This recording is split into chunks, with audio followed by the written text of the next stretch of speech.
हरिओम, ओम नमः शिवाय, हर हर महादेव। आप देख रहे हैं ज्योतिष प्रवाह।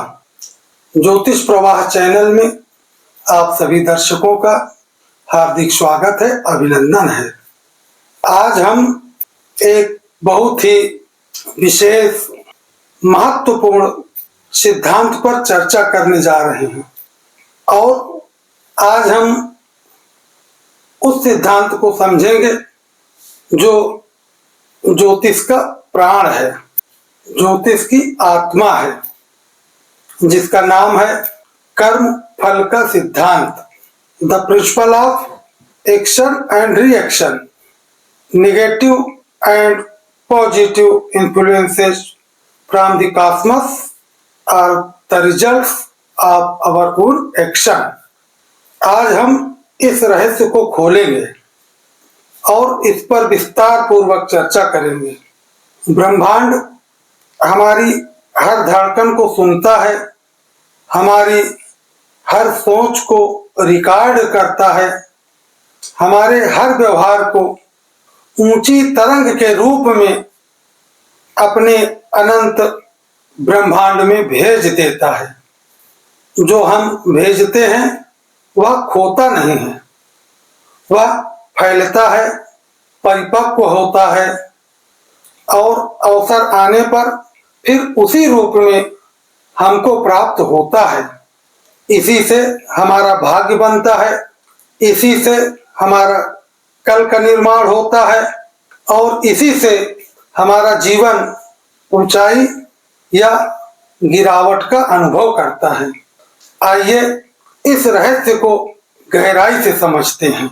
आज हम जीवन के उस नियम की ओर कदम आगे बढ़ा रहे हैं जो दिखाई तो नहीं देता है पर हर क्षण सक्रिय है, हर श्वास के साथ कार्य कर रहा है। यह वह नियम है जिसे न आंख देख सकती है और न हाथ छू सकते हैं, पर जिसका प्रभाव जीवन के हर मोड़ पर अनुभव किया जा सकता है। कल्पना कीजिए कि आप एक विशाल शांत झील के किनारे खड़े हुए हैं। चारों ओर बिल्कुल शांत वातावरण है, हवा स्थिर है, जल अचल है, मानो प्रकृति स्वयं ध्यान में बैठी हो। आप एक छोटा सा कंकड़ उठाते हैं, वह न कीमती है और न भारी है, बस एक साधारण सा पत्थर है। आप उस पत्थर को उस शांत झील में फेंक देते हैं। क्षण भर के लिए वह पत्थर जाकर के जल के सतह को स्पर्श करता है, उसमें डूब जाता है और उसके बाद जो घटित होता है वह साधारण घटना नहीं होती है।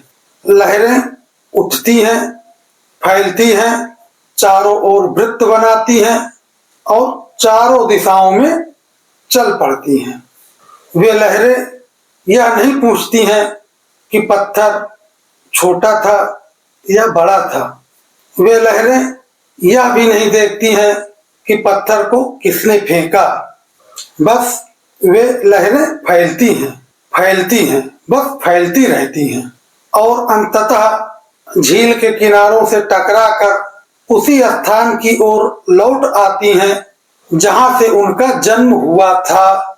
यही घटना हमारे और आपके जीवन में हर क्षण घट रही है। अंतर सिर्फ इतना है, झील की लहरें हमें दिखाई देती हैं और जीवन की लहरें अदृश्य होती हैं।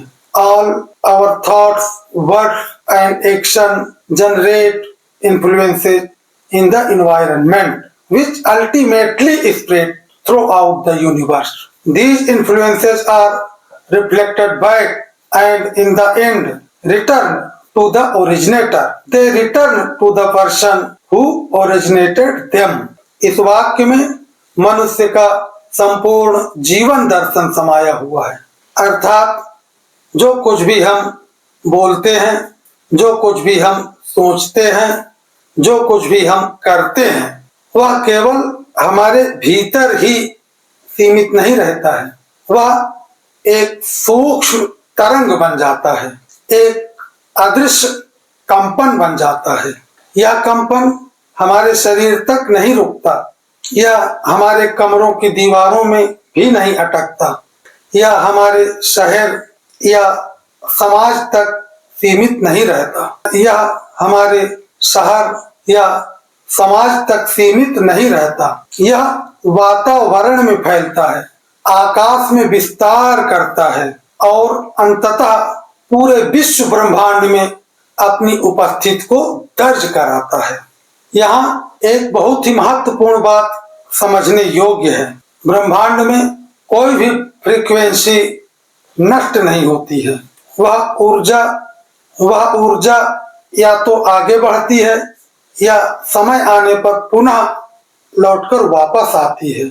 इसी कारण हमारी हर सोच एक बीज है, हमारी हर वाणी एक बीजारोपण है और हमारा हर कर्म भविष्य की भूमि में कुछ न कुछ उगाने की प्रक्रिया है। अब यहाँ एक बहुत ही महत्वपूर्ण प्रश्न उठता है कि जो कुछ भी हम करते हैं, जो कुछ भी हम सोचते हैं, जो कुछ भी हम वाणी के द्वारा प्रेषित करते हैं, वह पुनः वापस कैसे आता है? जिसका उत्तर है यह उसी प्रकार से वापस आता है जिस प्रकार से एक शांत झील में कंकड़ मारने से उसकी लहरें चारों ओर घेरा बना करके आगे बढ़ती हैं और झील के किनारों में टकरा करके वहां से पुनः वापस आती हैं और वहीं आकर के समाप्त होती हैं जहां से उन्होंने जन्म लिया था। ठीक उसी प्रकार जैसे झील की लहरें किनारों से टकरा करके लौटती हैं, बस अंतर इतना होता है झील में वह प्रक्रिया कुछ क्षणों में पूरी होती है, जबकि जीवन में यह समय लेती है।